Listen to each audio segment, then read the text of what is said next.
اگر کسی جانور کے کان، اس کے سینگ اور اس کی دم کاٹی ہوئی ہو تو اس کی قربانی کا حکم۔ جو ایسا جانور ہو جس کے سینگ نہ ہو، اگر پیدائشی طور پر سینگ نہیں ہے تو وہ تو جانور کی خوبصورتی ہوتی ہے، اس میں تو کوئی حرج نہیں ہے، لیکن اگر سینگ تھے تو پھر وہ ٹوٹ گئے یا کاٹ دیے گئے تو پھر دیکھا جائے گا کہ اگر سینگ کا اوپر سے خول اترا ہے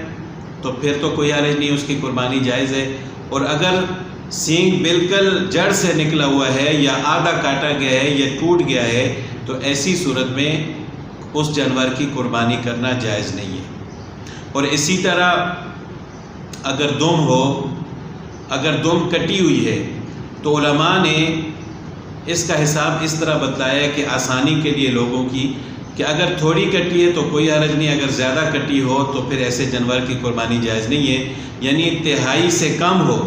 تو پھر تو ٹھیک ہے، تھوڑی بہت ہو تو اس میں کوئی حرج نہیں ہے، اگر تہائی ایسے زیادہ ہو تو ایسے جانور کی قربانی جائز نہیں ہے۔ اسی طرح اگر کان کٹا ہوا ہو تو تہائی سے اگر کم ہو